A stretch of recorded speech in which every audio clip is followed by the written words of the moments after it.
गीता उपदेश जो कभी संघर्ष से परिचित नहीं होता, इतिहास गवाह है, वह कभी चर्चित नहीं होता। किसी को बहस से जीतने की बजाय मौन से पराजित करना चाहिए, क्योंकि जो आपके साथ सदा बहस करने के लिए तत्पर रहता है, वो आपके मौन को कभी भी सहन नहीं कर सकेगा। बोलते वक्त आप अपने पुराने ज्ञान को दोहराते हैं, परंतु सुनते वक्त आप नया ज्ञान अर्जित करते हैं।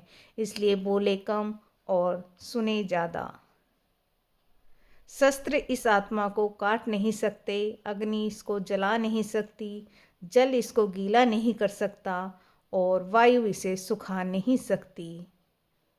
बदला लेने के लिए मत सोचो, आराम से बैठो और प्रतीक्षा करो। जिन लोगों ने आपके साथ बुरा किया है, अंत में उनके साथ भी बुरा ही होगा। पूजा करने का कोई सिद्धांत नहीं है। परमात्मा हर उस दिल की सुनता है जो पवित्र, निर्दोष और ईमानदार है।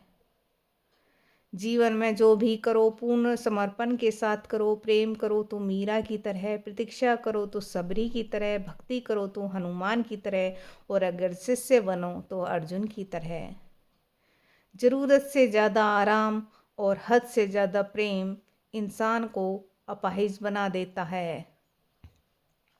जो मनुष्य दूसरों का दुख और कष्ट समझता है, निश्चित ही ऐसे मनुष्य का दुख ईश्वर स्वयं हर लेते हैं। हद से ज़्यादा सीधा साधा होना भी ठीक नहीं है, क्योंकि जंगल में सबसे पहले सीधे पेड़ को काटा जाता है और टेढ़े पेड़ को छोड़ दिया जाता है। जिस दिन आप असहाय होकर खटिया पकड़ लेंगे, उस दिन आपको 2 की जगह 1 ही रोटी दी जाएगी, ताकि बार बार मलमूत्र साफ ना करना पड़े। जिनके लिए आपने अपना सर्वस्व लगा दिया, वही आपकी मृत्यु की कामना करेंगे। आप अपनों से बात करने के तरस जाएंगे। आपके बदबूदार शरीर के पास कोई अपना पसंद नहीं करेगा।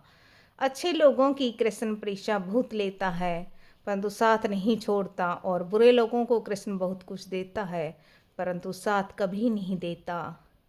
जिसे तुम मृत्यु समझते हो, वही तो जीवन है। एक क्षण में तुम करोड़ों के स्वामी बन जाते हो, दूसरे क्षण में तुम दरिद्र हो जाते हो। तेरा मेरा, छोटा बड़ा, अपना पराया मन से मिटा दो, फिर सब तुम्हारा है और तुम सबके हो। जिंदगी में जो कुछ भी होता है अच्छे के लिए होता है। बुरा व्यक्ति इसलिए आता है ताकि हम अच्छे व्यक्ति की पहचान कर सकें, और लोग इसलिए बदल जाते हैं ताकि हम उनके असली चेहरे पहचान सकें कि वो क्या थे और हम उन्हें क्या समझ रहे हैं। अच्छाई और बुराई इंसान के कर्मों में होती है। कोई बांस का तीर बनाकर किसी को घायल करता है, तो कोई बांसुरी बनाकर बांस में सुर को भरता है। परखता तो वक्त है, कभी हालात के रूप में, कभी मजबूरियों के रूप में। भाग्य तो बस आपकी काबिलियत देखता है। जीवन में कभी किसी से अपनी तुलना मत करो।